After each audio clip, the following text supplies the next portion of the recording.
Taoiseach, I think that you would have people believe that all of the price increases are down to the pandemic and the Russian invasion, but the reality is that quite a few of them are down to profiteering. Profiteering here on the home front. Bord Gáis increasing gas prices 39%. Their parent company made more than €1 billion profit last year. Price of food goes up and up and up, but so too do retail profits. Tesco, £1.7 billion sterling profit in Britain and Ireland the year before last.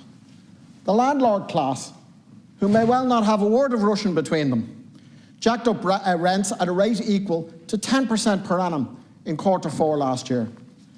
So what can you do about the cost of living crisis? I'll tell you 4 things that can be done here and now. Number 1, tell the ESB, a state-owned company, that 25% increases just are not on. This company made nearly €700 million profit last year. Tell them they can break even this year, no more, no less, and that the profit margins can be used up to at least freeze prices if they can't actually cut them. Number 2, send a cheque to households to ensure that they can ride this crisis out. How much per cheque? I would suggest €2,000. How to pay for it? Introduce an emergency 2% tax on the wealth of every millionaire household in the country. Allow them €1 million for their primary residence. I'm talking about the million on top of that. The richest 5%. That would more than cover it. I'll give you the math if you want me to. It's not rocket fuel for inflation. You're redistributing wealth, not printing money. Number 3, you say you can't bring in cost of living packages every week. Kind of ignores the fact that households are being hit with cost of living increases every week. Here's one that you don't have to bring it in at all. You just have to cancel something. Cancel the carbon tax increase you planned for the 1st of May. You cannot be on the side of the people in a cost of living crisis and at the same time be heaping more taxes onto them. Don't talk to us about a green agenda. If you want to make the green agenda deeply unpopular, you'll do precisely what you're planning to do. Bring in a tax on the big corporate carbon polluters instead, last but not least. And this one won't cost you a penny. It's a bit of advice from me, and I'll give it to you free of charge. Stop with the Marie Antoinette stuff. Stop talking to people about spending less time in the shower. It's patronising. People don't want to be patronised. They want to see action from their government. So Taoiseach, you might comment on my action proposals and tell us what you're actually going to do. Thank you, Deputy Barry. Well, again, your first premise was a wrong premise, in my view.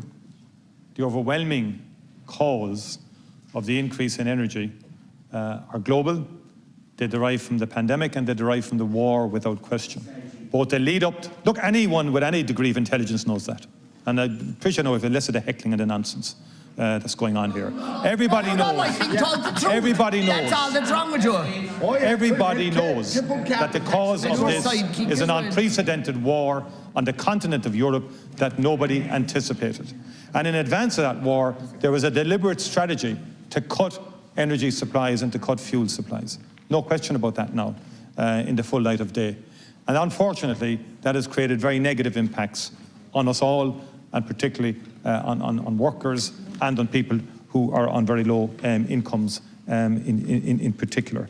And that is why I said earlier, we need an inclusive, comprehensive, sensible response as a country to 2 major crises in a year. And that means covering all the aspects of this: pay policy, tax, welfare, climate, all of it. Because to do it on a tax-by-tax basis makes no sense. It is incoherent.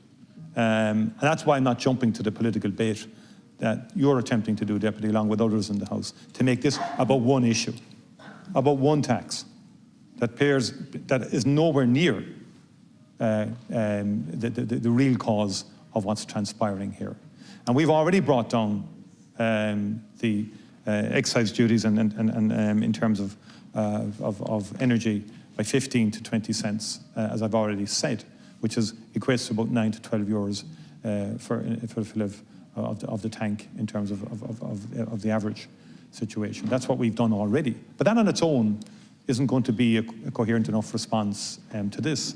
In terms of the carbon tax, as I said earlier, the lower income families, and you're talking about redistribution, get more back from the carbon tax receipts than they pay.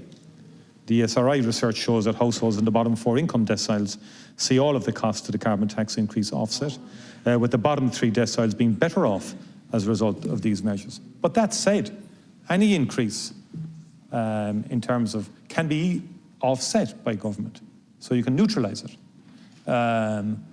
whilst protecting a medium-term instrument and mechanism that is urgently needed for climate change in the future. And I know you said don't give me anything about climate change because everybody wants to postpone any tough actions or any difficulties around that. And Eamon Ryan didn't mention showers, by the way. But anyway, people go on about that nonsense. He didn't mention it at all. But what he does believe strongly and passionately in is energy efficiency. And energy efficiency, war or no war, is a very legitimate pursuit and a very good policy across the board. And one of the most effective one of those is to equip ordinary working people with the wherewithal to retrofit their homes so that they can reduce their bills right into the longer term and medium term. That's important that we do that work and do not be deflected from it either. You see, Count Corla, he's tried to do it again. The 3-card trick, the attempt to con the people. You see, it's the pandemic. You see, it's what's happening in Ukraine. Of course it's the pandemic. Of course it's what's happening in Ukraine. We debate those issues and their effect on prices with you every day. But I raised the 3rd card, the card that you ignored, and you so clearly ignored in your reply, which is the question of profiteering. You stayed silent about the fact that Bord Gas Energy's parent company made profits of more than €1 billion last year. You remained silent about the point that I put to you, that the ESB, a state company, Taoiseach, made €700 million last year, nearly, as near as damn it, and yet are increasing prices 25% in a couple of weeks' time. Why are they doing it? But more to the point, why are you, Taoiseach, allowing them to do it? That's the key question, and that's the question that I'm asking you to answer. Thank you. Taoiseach. Attempted in this House in the last month was from yourselves, Deputy, over there, when you had us believe at one stage, prior to the war, that the Russians weren't going to start any war at all, that it was NATO were the warmongers. That's what you and others said.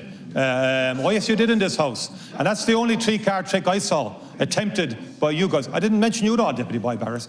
You've been consistent enough. But Deputy Barry and Deputy Murphy and others had us believe that it was all NATO, the warmongers in Europe and in NATO were going to be the cause of this war. Now we know the truth of who caused the war. And a lesson of trickery from your good self from time to time. Now, in terms of DSB and in terms of any price gouging, there's a Consumer and Competition Authority there to investigate all of that. You present the evidence in terms of that, and I have no issue in terms of that being pursued, because there should be no price gouging and there should be no exploitation of this situation. Of course, there should not be.